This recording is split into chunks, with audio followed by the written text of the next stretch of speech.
Let me ask you something. What if everything you've been taught about strength, success, and self-worth is not only incomplete, but secretly designed to keep you small? What if the real key to becoming unstoppable, truly, unshakably powerful, has been hidden behind layers of social comfort, morality, and fear? This isn't about motivation, it's not about hustle, and it's definitely not about pretending to be someone you're not.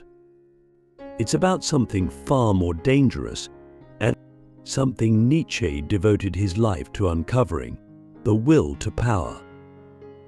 But before we dive into that, picture this. Imagine you're standing at the edge of a cliff, staring down at a vast unknown. Behind you is everything you've ever known: your childhood, your past, your habits, your beliefs. Ahead, there's only the void. Most people turn back. But very few step forward. Not because they're fearless, but because they've learned to become something more than human.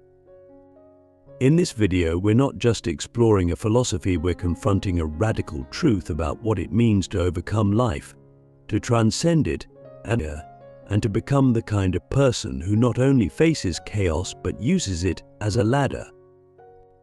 And it all begins with one idea: the secret weapon that makes you unstoppable. Click subscribe to this channel to get more profound insights. So what is it? According to Nietzsche, the world is not governed by morality, fairness, or even logic. These are illusions, useful at times, but ultimately masks. What really drives the universe, what drives you, is the will to power. This is not about dominating others. Nietzsche was not some cartoon villain. He wasn't talking about tyranny. He was talking about something deeper: the inner drive to transform yourself, to grow, to push beyond what you were yesterday, to become the fullest possible version of who you are. It's the force that makes the seed break open and reach toward the sun. It's the hunger that drives the artist to create, the thinker to question, the warrior to endure. And most people are terrified of it. Why? Because real power demands responsibility.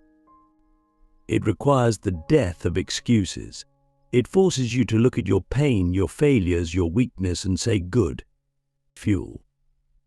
Nietzsche called this Amor Fati, the love of fate, not just accepting your suffering, but embracing it as necessary, even sacred. Now pause and ask yourself, do you love your fate? Or are you still cursing it? The reason most people never become unstoppable is because they're always avoiding discomfort. But they're waiting for the world to be fair, for people to understand them, for the right moment to finally feel ready.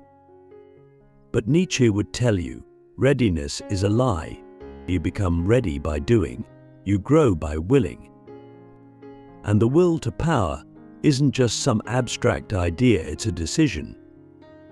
A choice you make every day to confront the chaos of existence and say, you will not break me. I will break myself into something stronger. That's the secret. The strongest people you know aren't lucky or chosen, they've simply decided to become who they are, no matter what it costs. And that decision, that's the first spark of the will to power. But here's where it gets darker and more exciting. Nietzsche believed that most human beings are asleep.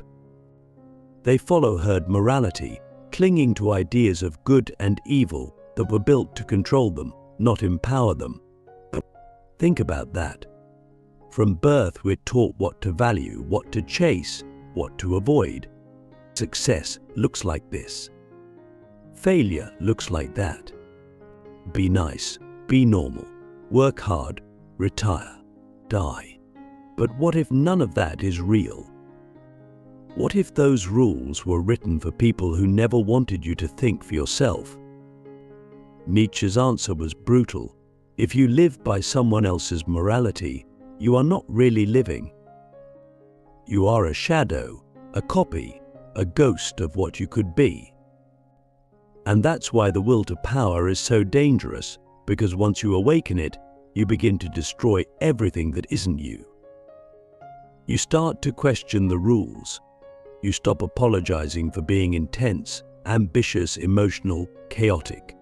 You stop trying to fit in, and you start becoming something else. Something rare, something terrifying, but something free. So how do you begin? You do what Nietzsche called the revaluation of all values. You strip away every belief that was handed to you and ask, does this make me stronger? Does this make me more alive? Not happier, not more light, not more comfortable, but stronger. Because here's the harsh truth: comfort is the enemy of greatness. Growth lives where it hurts. And if you're not willing to sit in that fire, to stay in the pain long enough to let it shape you, you will never know the power inside you.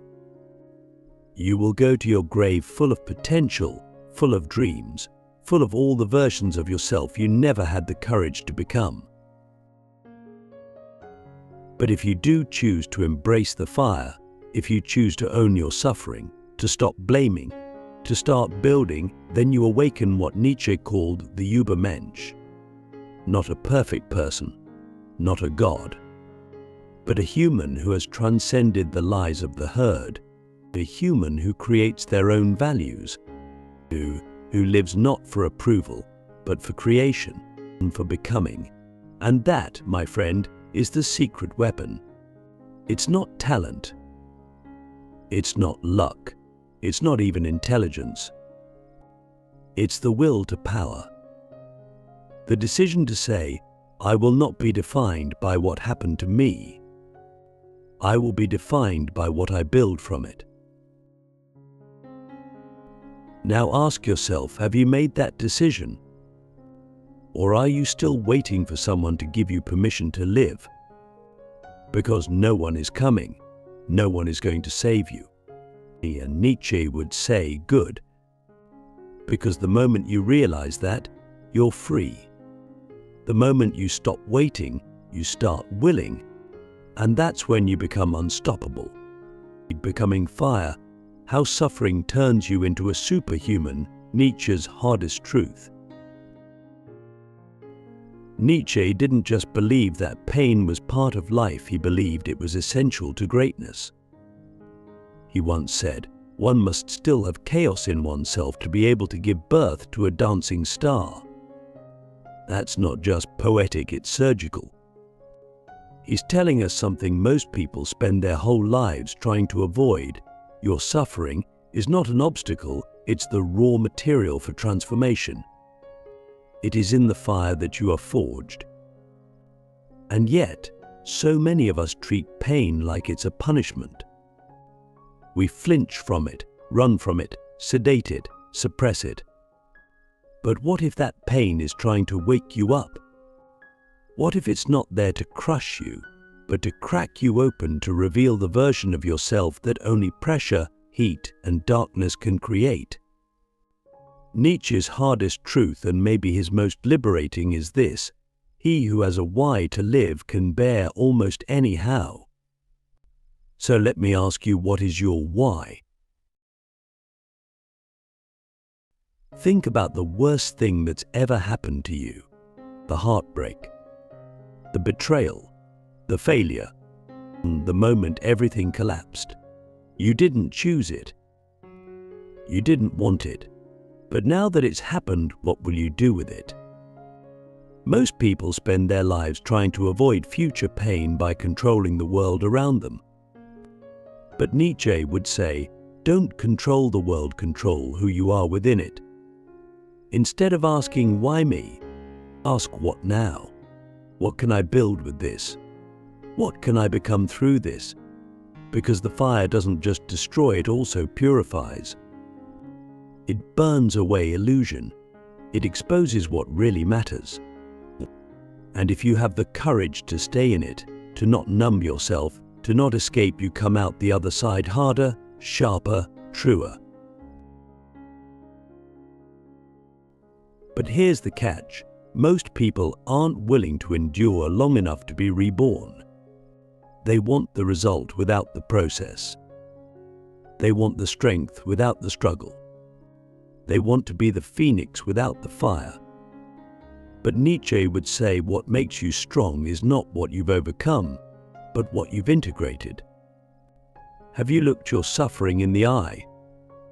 Have you asked it what it came to teach you? Or are you still pretending to be okay, still wearing the mask, still performing a life that looks good on the outside but feels hollow on the inside? If so, you're not alone. Most of us weren't taught how to suffer well. We were taught to avoid it, to hide it, to see it as weakness. But Nietzsche flips that.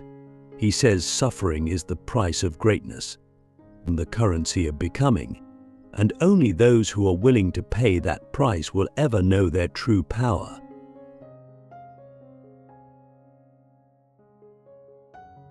So how do we suffer well? We stop resisting. We stop pretending. We stop asking life to be easier and start asking ourselves to be stronger. That's not toxic positivity. That's radical ownership.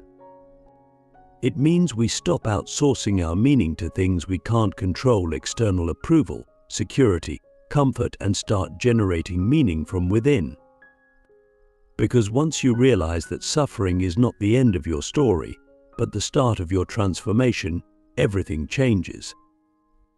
You begin to see pain not as a signal to stop, but a signal to grow. Nietzsche called this the path of the Übermensch, not a superhero in the comic book sense, but a human being who has gone beyond human limitations. Someone who has taken their suffering and turned it into strength, who has created their own values, who has said, "I will not live a borrowed life." And that journey always begins in the fire. Always. There is no shortcut. There is no cheat code. But there is a secret. The more you lean into the fire, the more you become it. You stop being afraid of pain because you realize you are pain. You are its master. You are the one who transforms it into art, into wisdom, into power. So let me ask you again, what are you doing with your suffering? Are you hiding it? Are you letting it rot inside you? Or are you using it as fuel? Because that's the choice. Every moment you spend wishing things were different is a moment you could be using to become different. Every scar is a symbol not of weakness, but of survival, or of growth. And if you're still here, if you're still breathing, then you have everything you need to begin. You don't need to wait for permission. You don't need to wait for healing. You just need to decide that your suffering will not define you, it will refine you. This is Nietzsche's hardest truth. No one is coming to save you. But you don't need saving. You need to awaken. Need to remember that the fire inside you is stronger than the fire around you. That you are not a victim of your pain, you are the alchemist of it. And the moment you accept that, the moment you stop running from the flames and start walking through them, you become something else. You become unstoppable. You become fire. You destroy what destroys you, escaping the herd and building your own values.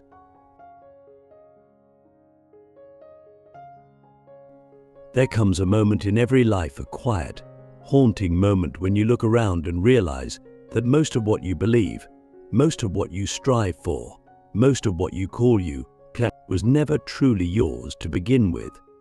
It was inherited, taught, imprinted, not chosen. And suddenly, the walls of your identity start to tremble. Nietzsche called this the death of conventional values, and it's not a gentle process. It's war. A war between who you were told to be and who you really are. Because to become unstoppable, you must first destroy what destroys you. And often, that means dismantling the very foundations you once thought were sacred. Morality, tradition, expectations, comfort. This is the part most people avoid. They want transformation without destruction. But Nietzsche says, you cannot build new values until you've burned the old ones to the ground. This is what he meant by the revaluation of all values. Not just changing your mind, but changing the lens through which you view the world. Question everything, not out of rebellion, but out of necessity. But why do you believe what you believe? Who benefits from those beliefs? Who do you serve when you conform? Because here's the brutal truth. Most people are not living their own lives. They're living the life that was scripted for them by society, by religion, by their parents, by fear. They follow the herd not because they're weak, but because they've never seen another option. The herd offers comfort, safety, belonging, but it demands your individuality as the price. And Nietzsche's entire philosophy is a call to step away from the herd and stand alone. But let's be real, standing alone is terrifying. The herd gives you a map. It tells you what's good, what's evil, what success looks like, what failure means. It gives you a ready-made identity. But Nietzsche challenges you to throw that map away and draw your own. To stop asking, is this what I'm supposed to do? And start asking, is this what I believe is right? That's not easy. When you leave the herd, you lose applause. You lose validation. You lose the illusion of certainty. But in its place, you gain something far greater, freedom.